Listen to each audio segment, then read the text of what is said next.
It's crazy to think that these guys are 4 weeks old as of day before yesterday, and they are still avoiding me at all costs. All of these birds right here that you see have Welsh Harlequin in them.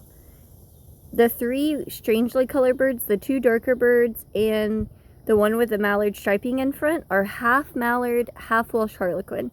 Those are the ones that were given to me when I bought my Welsh Harlequin Ducklings because a mallard accidentally got into the pen. So they're cool to see how they grow and develop based off of their color, but the Welsh Harlequins are the really pretty one. You can see the chestnut color kind of coming into their chest when they stand up.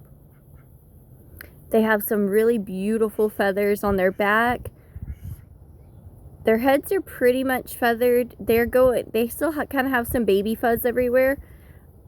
The males do, and you can see the gray around this front bird's face, and that is because I'm 98% sure that that one will be a male. The beak is kind of greening up really well too, and all the ones with dark beaks are quacking. But the one with the grayish head is not quacking yet, so I'm 98% sure that'll be a male, and that we have 3, maybe 4 if we're lucky, of the Welsh Harlequins turn out to be females, which is perfect because our Welsh Harlequin male is just not the perfect color for me. It would be nice to have another male to kind of see if he feathers out to more of the standard that I'm looking for.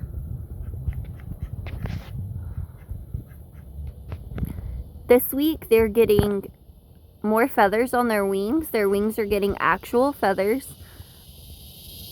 Before they're mostly fuzzy. Their chests are pretty much fully feathered in, but their backs are still getting feathers on the lower part of their backs. Their tails are fully feathered. It's really hard to believe that in just 3 to 4 more weeks, these guys are going to be fully feathered ducklings.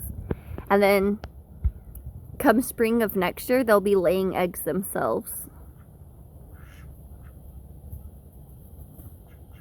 Look how pretty this one is. She is gorgeous.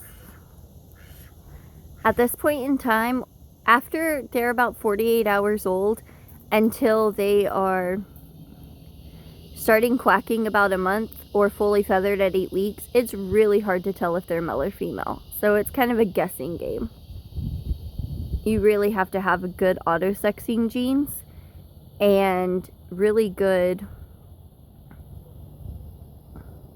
culling. You have to cull really good to pick out the ones that don't have that bill sexing, which means you're gonna have to bill sex young, and then as they grow out, see if you were right or wrong about them being male or female to keep those lines really strong.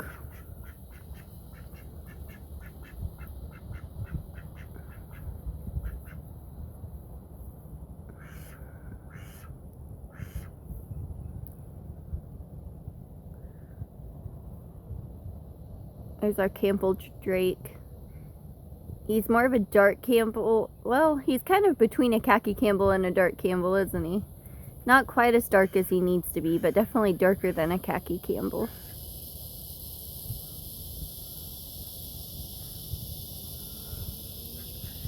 See if I can't get these guys to stand up. There we go. Can kind of see their chest feathers and tail feathers a little better. How pretty are they?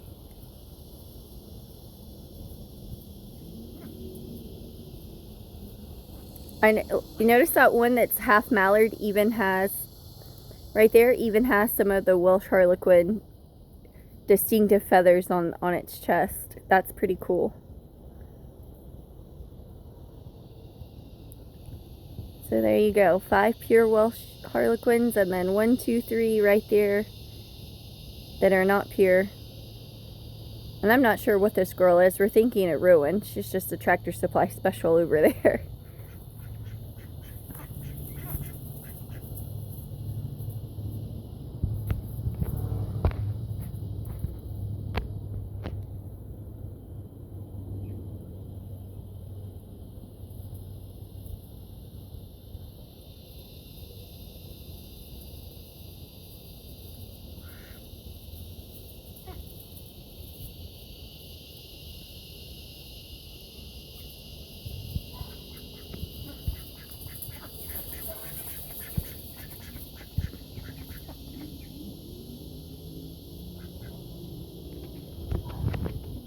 So there it is.